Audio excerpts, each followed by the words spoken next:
जीव के जन्म ग्रहण करने के साथ साथ ईड़ा और पिंगला नाम की 2 नाड़ियों से श्वास प्रश्वास चलते रहते हैं, तभी प्राणी जीवित रहता है। यही समस्त जीवन का साथी है। इसी की ओर संकेत करते हुए मीराबाई ने कहा है, मेरे जन्म मरण के साथी तुम, न बिसरो दिन राति। मन के स्थिर नहीं होने पर साधना संभव नहीं और गार्हस्थ जीवन के कार्य भी सुचारू रूप से संपन्न नहीं होते। मनुष्य में अमानवीय तत्व उभर आते हैं। प्राण चंचल होने के कारण ही मन चंचल है। श्वास प्रश्वास की गति बहिर्मुखी होने के कारण ही मन बाहर की ओर भागता है। योग साधना के द्वारा श्वास प्रश्वास की गति अंतर्मुखी होने पर मन भी अंतर्मुखी होता है, स्थिर होता है और स्थिर मन अथवा चित्त के द्वारा सूक्ष्म से सूक्ष्मतम ईश सत्ता का निरूपण होता है। प्रस्तुत है कर्मयोगी श्री श्यामाचरण लाहिड़ी की जीवनी का 11वां भाग। आज हम जानेंगे लाहिड़ी महाशय ने मन को स्थिर करने का क्या उपाय बताया है और उनके शब्दों में सहज कर्म क्या है। आइए आज का प्रसंग शुरू करते हैं। स्कंद पुराण के काशी खंड में काशी के महात्म्य की चर्चा करते हुए कहा गया है कि परम तीर्थ शिव क्षेत्र काशी धाम में जिसकी मृत्यु होती है उसका फिर पुनर्जन्म नहीं होता। इसी विश्वास के आधार पर एक भक्त वृद्धावस्था में काशी आकर रहने लगे। वे उच्च शिक्षा प्राप्त व्यक्ति थे और जीवन में आर्थिक दृष्टि से संपन्न भी थे। वे अकेले एक किराए के घर में रह रहे थे। वे प्रायः योगीराज के पास आते और गीता की व्याख्या सुनते। वे योगीराज से उम्र में अधिक बड़े थे। एक दिन पाठ समाप्त होने पर उठकर गए और योगीराज को प्रणाम किया। योगीराज ने कहा, आप उम्र में मुझसे बड़े हैं, मुझे प्रणाम नहीं करेंगे। वृद्ध ने कहा, आज तक गीता की अनेक प्रकार की व्याख्याओं को सुना और पढ़ा है, किंतु ऐसी व्याख्या कभी सुनी नहीं। मेरी आंख खुल गई है। आज से मैं आपका भक्त हूँ। एक दिन योगीराज अनेक भक्तों से घिरे बैठे हैं और एक विख्यात पंडित काशी खंड की व्याख्या कर रहे हैं। काशी में मरने पर पुनर्जन्म नहीं होता, इसकी व्याख्या करते हुए पंडित ने कुछ संदेहजनक बातों की चर्चा की। इतना सुनते ही उस वृद्ध ने हाथ जोड़कर पंडित से कहा, ऐसी बात नहीं कहेंगे। इस शिवधाम में आकर मृत्यु की प्रतीक्षा में दिन गिन रहा हूँ। आपके इस प्रकार के कथन से मेरा विश्वास टूट जाएगा। बुढ़ापे के कारण वह भक्त काफी अस्वस्थ हो गए। पहले की तरह अब चलना फिरना मुश्किल हो गया। मकान की मालकिन एक वृद्धा ने एक दिन योगीराज के पास आकर कहा, वे सज्जन यदि बिस्तर पर टट्टी पेशाब करके पड़े रहे तो फिर उनकी निगरानी कौन करेगा। उनकी वजह से वृद्धा काफी मुश्किल में पड़ गई है। योगीराज ने कहा, मैं क्या करूं, वे तो मेरे पास रहते नहीं। वृद्धा ने कहा, वे आपके पास नित्य गीता पाठ सुनने आते हैं, इसीलिए आप ही व्यवस्था कर दें। योगीराज ने विरक्त स्वर में कहा, आपको उनकी देखभाल नहीं करनी पड़ेगी, यह जिसका कर्तव्य है वही देखभाल करेगा। समाचार मिला कि भक्त मरणासन्न है। देह त्याग के पहले एक बार योगीराज के दर्शन की इच्छा व्यक्त की और योगीराज उन्हें देखने गए। उनके वहां पहुंचते ही वृद्ध ने कहा, कृपा करके अपने दोनों चरणों का स्पर्श मेरे मस्तक पर कर दें। योगीराज ने मुस्कुराते हुए कहा, यह आप क्या कह रहे हैं, मृत्यु के पूर्व तो आप ही मुझे आशीर्वाद दें। दोनों हाथ ऊपर उठाकर वृद्ध ने उन्हें आशीर्वाद दिया। उसके बाद धीरे धीरे चेतन अवस्था में ही ब्रह्मलीन हो गए। योगीराज इस प्रकार ब्रह्मज्ञ होने के बावजूद अपने से उम्र में बड़ों का सम्मान करते और गृहस्थ की हैसियत से समस्त सामाजिक कर्तव्यों का पालन करते। योगीराज कहा करते थे कि सभी को अपना मन स्थिर करना उचित और आवश्यक है।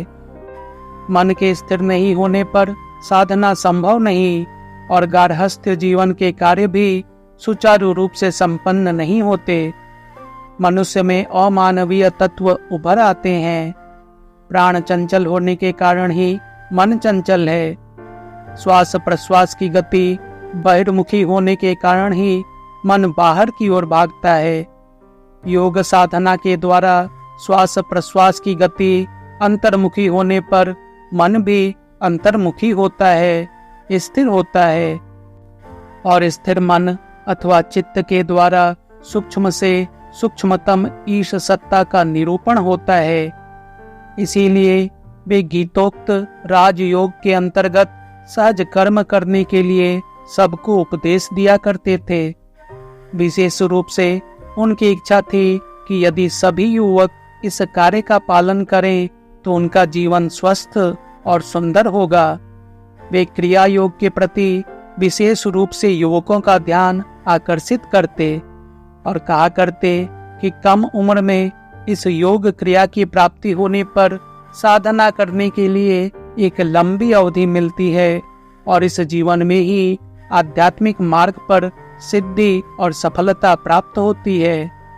वे कहा करते थे कि ईश्वर साधना करो या मत करो, लेकिन स्वयं मन के वश में न रहकर उसे अपने वश में करना आवश्यक है।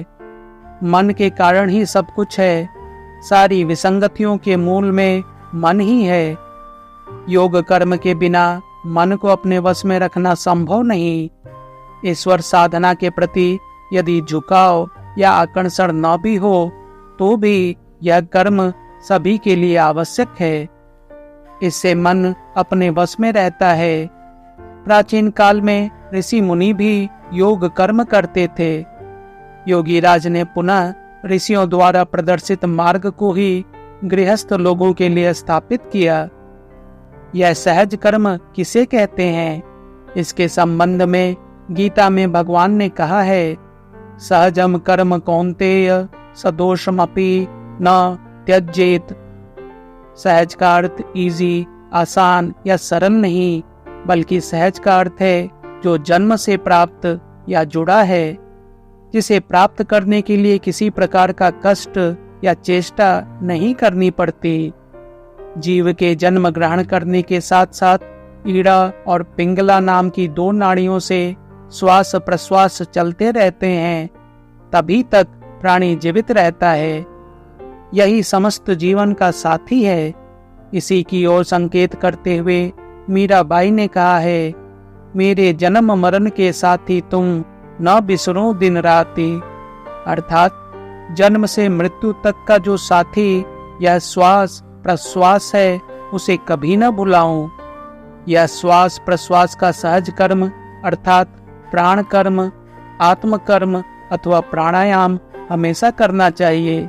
इसका त्याग कभी नहीं करना चाहिए। यह सहज कर्म प्रारंभ में अभ्यास न होने के कारण दोष युक्त भी होता है, तब भी उसे छोड़ना नहीं चाहिए। अभ्यास करते करते ठीक हो जाएगा। भगवान श्री कृष्ण ने यही कहा है। योगी राज किसी को भी घर संसार छोड़कर चले जाने का उपदेश नहीं देते थे, बल्कि उसे सांसारिक जीवन में रहकर ही योग साधना की प्रेरणा देते थे। उनका कहना था कि संसार में रहकर ही योग साधना के माध्यम से भगवान को हृदय में स्थापित करके गृहस्थाश्रम का पालन करना चाहिए।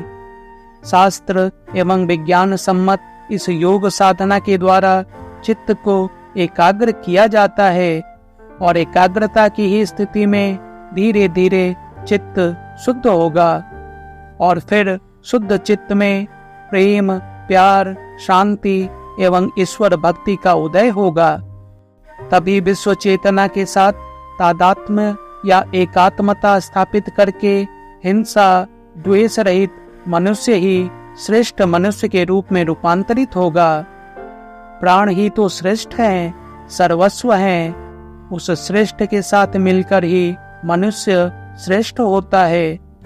योगी राज ने गार्हस्थ्य जीवन का निर्वाह करते हुए निरंतर दीर्घकालीन योग साधना के बाद योग क्रिया के अनुशीलन की अनिवार्यता का बोध प्राप्त किया था एवं जनसाधारण के बीच योग क्रिया के संपादन की प्रेरणा देते हुए योग साधना का बीज बोया था।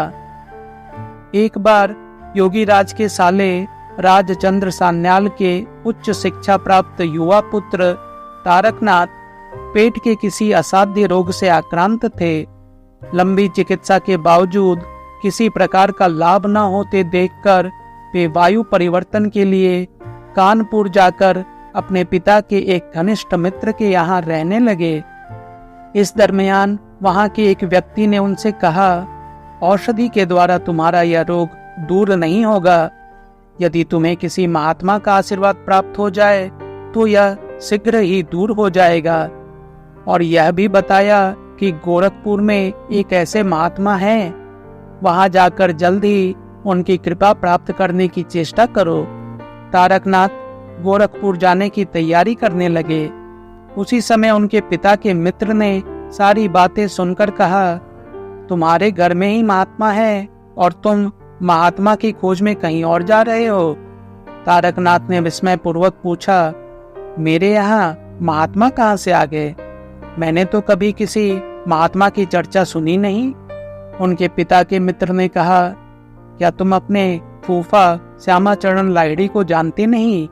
वे ही महात्मा हैं। उनका आशीर्वाद प्राप्त करने की चेष्टा करो, तभी कल्याण होगा।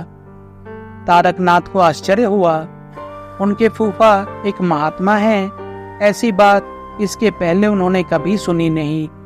कितनी बार उनके घर जा चुके हैं, उनसे कितनी बातें की हैं, किंतु उनमें महात्मा जैसा कुछ दिखा नहीं। तारकनाथ काशी लौट गए और अपने पिता को साथ लेकर अपने फूफा से भेंट की।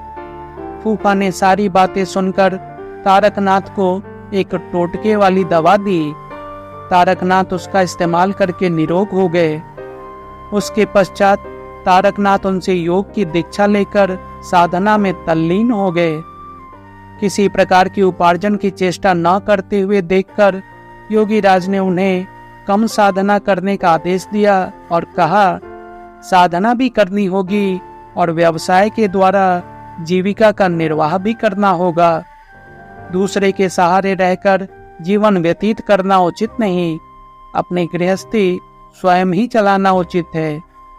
यही तारकनाथ उसके पश्चात अंग्रेजी के प्रधान अध्यापक होने के बावजूद साधना के उच्चतम शिखर पर पहुंचने में समर्थ हुए थे।